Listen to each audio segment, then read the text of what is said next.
السلام علیکم ورحمۃ اللہ تعالی وبرکاتہ۔ بسم اللہ الرحمن الرحیم۔ یہ وہ زمانہ تھا جب عرب میں قوم سمود کا ڈنکا بجتا تھا۔ یہ لوگ زیادہ تر کھیتی باڑی کرتے تھے۔ اللہ تعالیٰ نے ان کی زمین کو بڑی زرخیزی عطا کی تھی۔ مٹی میں بڑی طاقت تھی، فصل خوب ہوتی تھی، پانی بھی بہت تھا۔ لوگوں نے کنویں کھودے ہوئے تھے۔ دراصل یہ اپنے وقت کے بہترین انجینئر تھے۔ ان کے محلات، قلعے اور مکان ان کے ہنر کا منہ بولتا ثبوت تھے۔ میدانوں میں بڑے بڑے محل تو ہر زمانے میں بنائے جاتے ہیں، لیکن قوم سمود کا حیران کن ہنر پہاڑ تراشنا تھا۔ یہ لوگ کسی مناسب پہاڑ کا انتخاب کرتے، پھر اسے تراشنا شروع کر دیتے، یہاں تک کہ پہاڑ میں مکان بنا ڈالتے۔ یہ مکان غار نما ہرگز نہیں تھے، بلکہ ان میں ہوا اور روشنی کا مناسب انتظام ہوتا۔ پہاڑ میں تعمیر ہونے کی وجہ سے یہ بہت مضبوط ہوتے تھے۔ انہی خوبیوں کی وجہ سے پورے علاقے میں ان جتنا خوشحال اور طاقتور ملک کسی کا نہیں تھا، اور یہ خوشحالی اور طاقت ہی کا گھمنڈ تھا کہ جس نے انہیں مغرور اور ظالم بنا دیا تھا۔ ارد گرد کی بستیوں پر ظلم کرنا ان کے لیے ایک کھیل کا درجہ رکھتا تھا۔ خدا کی بخشی ہوئی نعمتوں کی وجہ سے سمود کے لوگ عیش کی زندگی بسر کر رہے تھے، اور اپنے نبی اور رسول حضرت ہود علیہ السلام کی تعلیمات کو بھلا چکے تھے۔ انہی حالت میں ایک نوجوان سے چرچا ہوا، سرخ سفید رنگ، لمبے قد اور مضبوط، جس کا مالک یہ نوجوان عام لوگوں سے الگ تھلگ رہتا تھا۔ اسے اپنے زمانے کے فضول رونقوں کی سے کوئی دلچسپی نہیں تھی۔ اسے بت قدوں میں رکھے ہوئے بتوں سے بھی سخت نفرت تھی۔ لوگ اس کی زبان سے بتوں کے متعلق نفرت کے کلمات کئی دفعہ سن چکے تھے، لیکن اس کی شرافت اور دیانت کی وجہ سے اسے کچھ نہیں کہتے تھے۔ اس نوجوان کا نام صالح تھا، ایک معزز قبیلے کا باوقار شخص جسے بعد میں اللہ نے اپنا نبی بنایا۔ حضرت صالح علیہ السلام نے شہر کے بڑے بڑے لوگوں کی دعوت کی۔ انہوں نے کھانا کھلانے کے بعد لوگوں کی آمد کا شکریہ ادا کیا اور انہیں بلانے کا مقصد بتاتے ہوئے کہا، اے لوگو، آج میں تمہیں وہ باتیں یاد کرانے کے لیے بلایا ہوں جن کو تم بھول چکے ہو۔ مجھے علم ہے کہ تم اس بات کا انکار نہیں کرتے کہ اللہ ہی نے تمہیں اور تمہاری زمین کو بنایا ہے، لیکن اس کے باوجود تم اس کی عبادت کرنے کے بجائے جھوٹے خداؤں کے سامنے جھکتے ہو۔ اے میری قوم کے سرداروں، یہ گمراہی چھوڑ دو، ایک اللہ کی عبادت کرو، وہی تمہارا اصل رب ہے، اسی سے اپنے گناہوں کی معافی مانگو اور سرکشی کا رویہ چھوڑ دو۔ حضرت صالح علیہ السلام کی گفتگو کے جواب میں ان سرداروں نے کہا، اے صالح، ہمیں تم سے بہت سی امیدیں تھیں، ہم تمہیں بہت معزز اور باوقار شخص سمجھتے تھے، لیکن تم نے ہمیں گمراہ کہہ کر ہمارے باپ دادا کی دین کو گالی دی ہے۔ تمہاری کوئی بات ہماری سمجھ میں نہیں آئی۔ آخر ہم ان خداؤں کی پوجا کیوں چھوڑ دیں جن کو ہمارے باپ دادا پوجتے رہے ہیں؟ تم نے ہمیں بہت مایوس کیا ہے۔ حضرت صالح علیہ السلام نے انہیں سمجھانا چاہا، لیکن وہ ناراض ہو کر وہاں سے اٹھ آئے۔ انہوں نے حضرت صالح علیہ السلام کو خبردار کیا کہ اگر انہوں نے یہ باتیں عام لوگوں میں کی تو نتائج کے وہ خود ذمہ دار ہوں گے۔ حضرت صالح علیہ السلام نے سرداروں کی دھمکی کو کوئی اہمیت نہ دی اور اپنی رسالت کا عام اعلان کر دیا۔ یہ خبر جنگل کی آگ کی طرح پھیل گئی کہ صالح نے رسول اللہ ہونے کا دعویٰ کر دیا ہے۔ انہوں نے اپنی قوم کو بتایا کہ وہ حضرت نوح اور ہود کی طرح کے رسول ہیں۔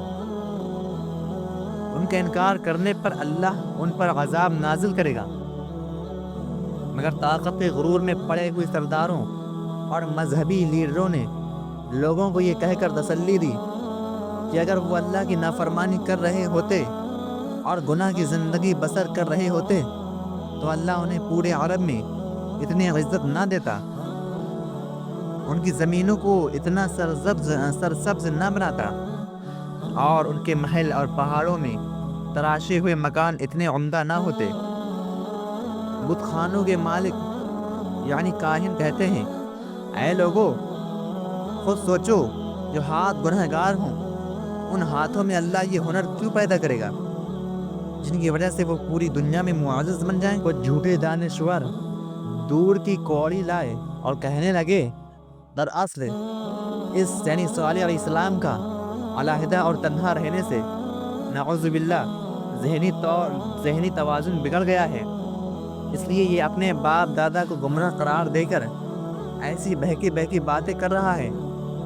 کچھ زیادہ ہمدردی جتاتے تو کہتے، بیچارے صالح پر کسی بدروح کا سایہ پڑ گیا ہے۔ بعض تو یہ کہنے سے بھی باز نہ آئے، صالح جادوگر ہو گیا ہے۔ کچھ سردار کہتے، ہمیں یقین ہے کہ صالح نے یہ سارا چکر اس لیے چلایا ہے کہ وہ لوگوں کو بیوقوف بنا کر ان کا سردار بن جائے، یہ بہت چالاک شخص ہے۔ لیکن حضرت صالح علیہ السلام نے سرداروں اور بت قدوں کے کاہنوں کی باتوں کی کوئی پرواہ نہ کی اور اپنی تبلیغ جاری رکھی۔ آپ کی کوششوں سے کچھ لوگوں نے ایمان قبول کر لیا اور آپ کے رسول ہونے کا اقرار کر کے شرک اور بری باتوں سے باز آ گئے۔ ان میں اکثر ایسے تھے جو غریب اور عام لوگ تھے۔ قوم کے سرداروں نے ان ایمان لانے والوں کو بیوقوف قرار دیا اور حضرت صالح علیہ السلام کا خوب مذاق اڑایا۔ کئی برسوں کی تبلیغ کے بعد سمودی قوم آپ سے تنگ آ گئی۔ وہ آپ کو اپنے طاقتور قبیلے کا معزز شخص ہونے کی وجہ سے کوئی نقصان بھی نہیں پہنچا سکتی تھی۔ ان دنوں قبیلے کے کسی فرد کے قتل ہو جانے پر جنگ کا لمبا سلسلہ شروع ہو جاتا تھا۔ چنانچہ قوم کے سرداروں نے بت قطوں کے کاہنوں سے مل کر ایک وفد بنایا۔ یہ لوگ حضرت صالح علیہ السلام کے پاس گئے اور کہا، اے صالح، ہم تمہاری باتوں سے سخت تنگ آ گئے ہیں۔ تمہاری عذاب کی دھمکیوں نے ہمارا جینا مشکل کر دیا ہے۔ یہ ہماری خوشحال اور رنگین زندگی کو تم نے کباب میں ہڈی بن کر تباہ کر دیا ہے۔ اس موقع پر ہم تم سے صاف صاف باتیں کرنا چاہتے ہیں، وہ یہ کہ تم کوئی معجزہ دکھاؤ۔ اگر تم نے ایسا کر دیا تو ہم تم پر ایمان لے آئیں گے۔ تب ایک دن حضرت صالح علیہ السلام نے اللہ کے حکم پر ایک اونٹنی کی طرف اشارہ کرتے ہوئے کہا، یہ اونٹنی اللہ کی نشانی ہے، یہ تمہارے مطالبے پر بھیجی گئی ہے، اس لیے یہ ایک دن یہ پانی پیے گی اور دوسرے دن تم اگر اس اونٹنی کی باری کے دن تم نے کنویں سے پانی حاصل کرنے کی کوشش کی یا اس اونٹنی کو نقصان پہنچایا تو تم پر اللہ کا عذاب آ جائے گا۔ قوم کے سردار بہت ڈرے۔ وہ کچھ عرصے تو حضرت صالح علیہ السلام کے کہنے کے مطابق اس پابندی پر عمل کرتے رہے، لیکن جلد ہی ان کا صبر ختم ہو گیا۔ لیکن اپنا یوں پابند ہونا ایک آنکھ نہ بھایا۔ وہ اونٹنی کو اپنی چراگاہوں میں چرتا دیکھتے تو سخت غصہ کھاتے۔ آخر دو مالدار اور امیر عورتوں نے دو آدمیوں کو تیار کیا، انہیں اپنی دولت کا لالچ دیا اور ان سے کہا کہ وہ اللہ کی نشانی اس اونٹنی کو ہلاک کر دیں۔ یہ دو آدمی اچھی طرح جانتے تھے کہ وہ ایک بہت ہی خوفناک کام کرنے کا ارادہ کر رہے ہیں۔ وہ پہلے تو خوف زدہ ہوئے، مگر رقم کی لالچ اور دوسرے لوگوں کے کہنے پر تیار ہو گئے۔ ان آدمیوں نے منصوبہ بنایا کہ وہ اونٹنی کو اس دن ہلاک کریں گے جب اس کے پانی پینے کا دن ہوگا۔ چنانچہ اگلے ہی دن وہ کنویں کے پاس جا کر چھپ گئے۔ ان کا پروگرام یہ تھا کہ جیسے ہی اونٹنی کنویں کے قریب آئے گی وہ اس پر حملہ کر کے اسے مار دیں گے۔ انہیں زیادہ انتظار نہ کرنا پڑا۔ اونٹنی لمبے لمبے ڈگ بھرتی کنویں کے قریب آئی دونوں ظالم چپکے سے کنویں کی اوٹ سے نکلے اور اونٹنی پر حملہ آور ہو گئے۔ ایک نے تلوار کا وار کر کے اس کی پونچیں کاٹ دی اور دوسرے نے آگے بڑھ کر اس کی گردن پر نیزہ مارا۔ بیچاری اونٹنی زمین پر گر پڑی۔ بے قصور اونٹنی کو زمین پر تڑپتے دیکھ کر دوسرے لوگ بھی پہنچ گئے۔ یہ لوگ چھپ کر یہ سارا منظر دیکھ رہے تھے۔ انہوں نے جب دیکھا کہ اونٹنی پر حملہ کرنے والوں کو کچھ نہیں ہوا تو ان کا بھی حوصلہ بڑھا۔ وہ بھی اپنا غصہ اتارنے پہنچ گئے۔ اب وہ سب مل کر اونٹنی کو مار رہے تھے۔ اونٹنی کو مارنے والوں کو رشوت دینے والی عورتیں بھی یہ منظر دیکھ رہی تھیں۔ ان سب نے خوشی کے نعرے لگائے اور حضرت صالح علیہ السلام کا مذاق اڑایا۔ وہ کہہ رہے تھے کہ اے صالح، ہم نے اللہ کی نشانی اونٹنی کو قبض کر دیا ہے اور ہمیں کچھ نہیں ہوا۔ یہ بیوقوف لوگ نہیں جانتے تھے کہ انہوں نے اللہ کی دی ہوئی مہلت کو اپنے ہاتھوں سے ختم کر لیا ہے۔ حضرت صالح علیہ السلام تک یہ خبر پہنچی تو آپ کی آنکھوں میں آنسو آ گئے۔ آپ نے فرمایا کہ اب قوم سمود کی مہلت ختم ہو گئی ہے۔ ان لوگوں پر 24 گھنٹوں کے دوران ایسا عذاب آئے گا کہ ان کی بستیاں عبرت کا نشانہ بن جائیں گی۔ حضرت صالح علیہ السلام کی یہ بات جب اونٹنی کے قاتلوں تک پہنچی تو وہ بہت خوف زدہ ہوئے، لیکن معافی مانگنے کے بجائے انہوں نے حضرت صالح علیہ السلام کو شہید کرنے کا منصوبہ بنایا۔